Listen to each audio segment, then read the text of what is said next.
Conforme falamos, as atividades logísticas podem ser divididas ou classificadas pelas ações primárias e também as ações de apoio. O objetivo básico de toda atividade logística consiste na otimização de fluxos de informações e materiais desde a origem dos mesmos até o momento em que chegam ao seu destino final, ou seja, às mãos dos consumidores. Esses fluxos devem atender ao desejo dos consumidores com o menor preço possível.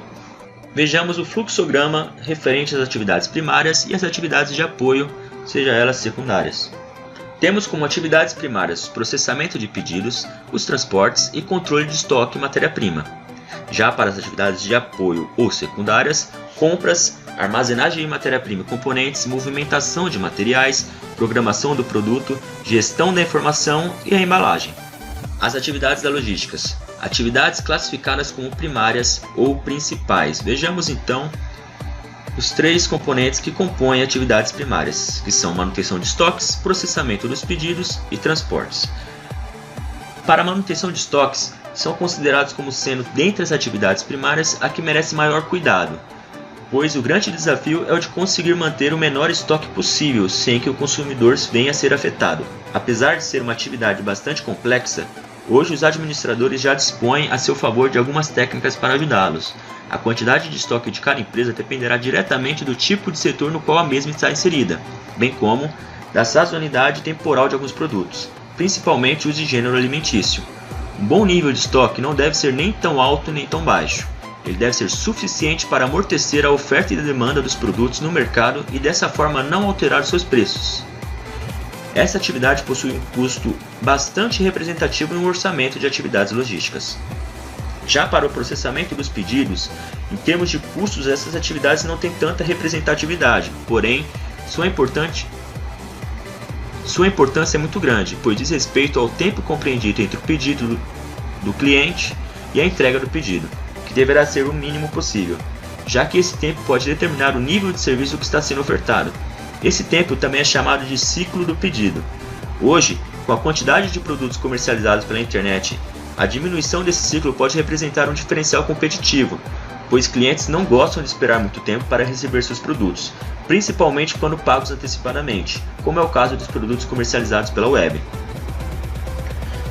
Para o transporte, até hoje, a atividade de produtos é equivocadamente confundida como sendo sinônimo de logística.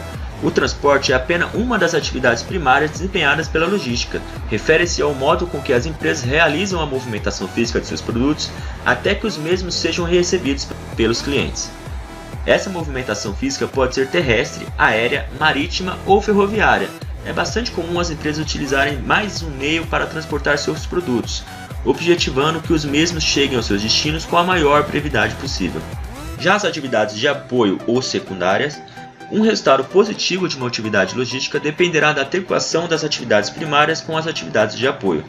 Estas representam as atividades que servem de suporte ao bom desempenho das atividades primárias e assim contribuem para a satisfação dos consumidores, objetivo básico da atividade logística. Vejamos então as atividades de apoio classificadas em armazenagem, embalagem, suprimentos, planejamento e sistema de informação. Para a armazenagem, preocupa-se com as questões relacionadas ao espaço físico para a estocagem perfeita dos produtos. Uma subatividade da armazenagem é a de manuseio de materiais, ou seja, a forma adequada de movimentar os produtos ainda em seu local de armazenamento. Já a embalagem, durante a atividade de transporte, ela protege os produtos durante sua movimentação física sem risco de danificá-los. Algumas embalagens são classificadas como sendo do tipo de movimentação, por serem próprias para proteger os produtos quando movimentados por equipamentos mecânicos. A embalagem não deve ter valor muito alto, pois assim tomará o preço final do produto alterado. Suprimentos é relativo à compra de materiais, ou seja, matéria-prima para a produção dos produtos. Ele avalia onde e qual quantidade comprar. Os chamados ativos fixos também entram no rol de suprimentos, como toda a parte de maquinário e equipamentos para escritório de edificação.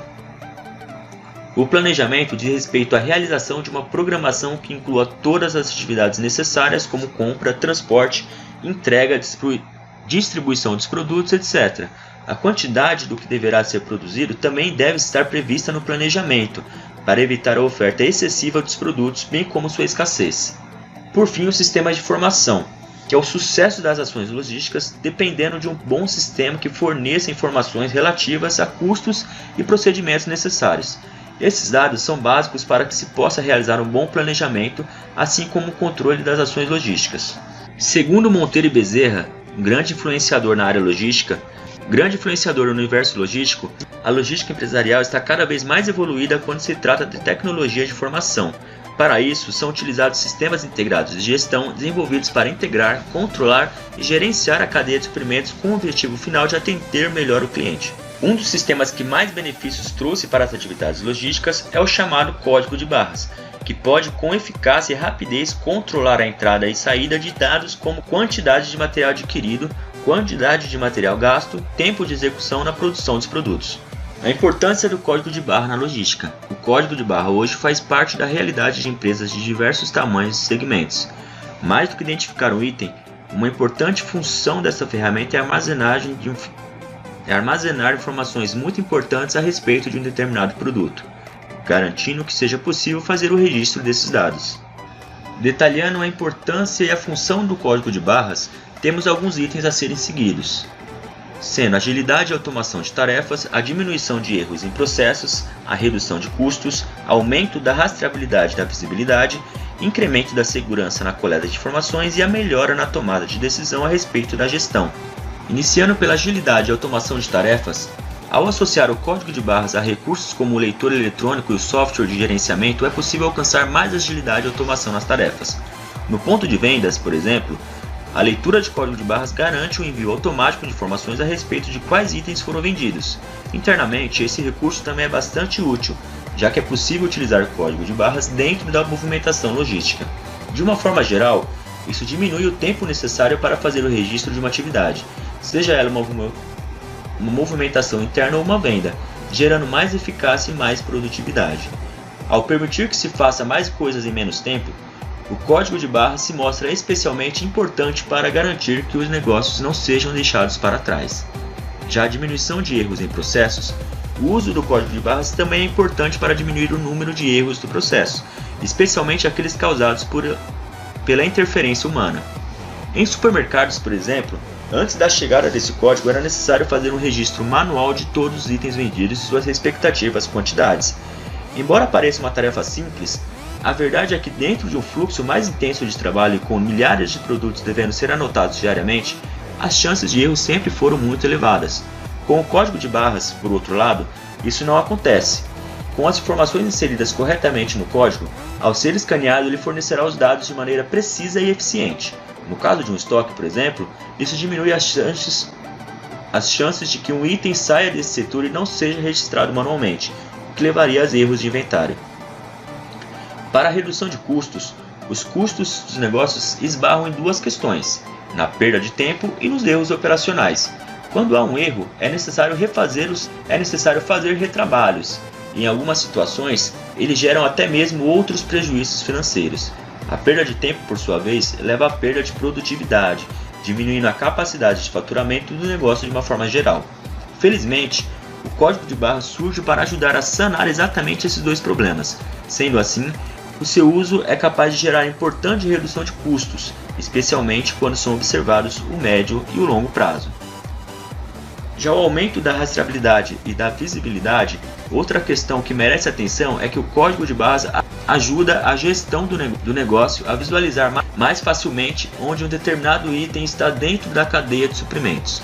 Com o uso desse código é possível acompanhar quando o produto entra ou sai do estoque ou quando ele é vendido no PDV.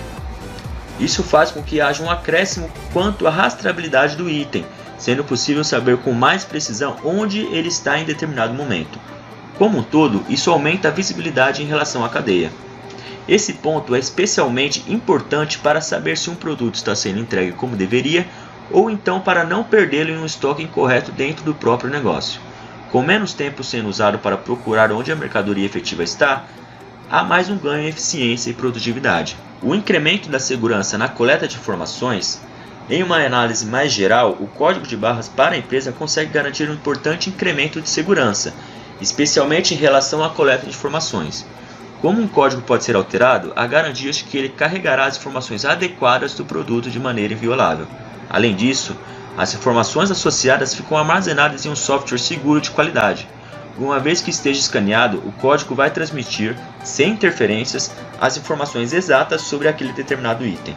Isso faz com que todo o processo de coleta de informações seja mais confiável, especialmente quando se considera que não há dependência da atuação humana em relação a essa aquisição. E por fim, a melhora na tomada de decisão a respeito da gestão. O fato é que você consegue tomar decisões de maneira mais acertada quando o código de barras é utilizado. Em primeiro lugar, a confiabilidade de aquisição de informações e a velocidade com que isso acontece fazem com que essa tomada de decisão aconteça de maneira muito mais rápida. Essa característica, portanto, faz com que o processo seja muito mais dinâmico e adequado. O ganho de visibilidade e de rastreabilidade também colabora para a tomada de decisão, por meio do acompanhamento de entrada e saída de itens em estoque. Por exemplo, a gestão pode decidir fazer compras para evitar o desabastecimento. Da mesma forma, por meio da avaliação do uso de código de barras do PDV, você pode identificar quais são os itens com maior saída e, a partir disso, tomar uma série de decisões para favorecer o negócio, inclusive do ponto de vista da satisfação de quem compra.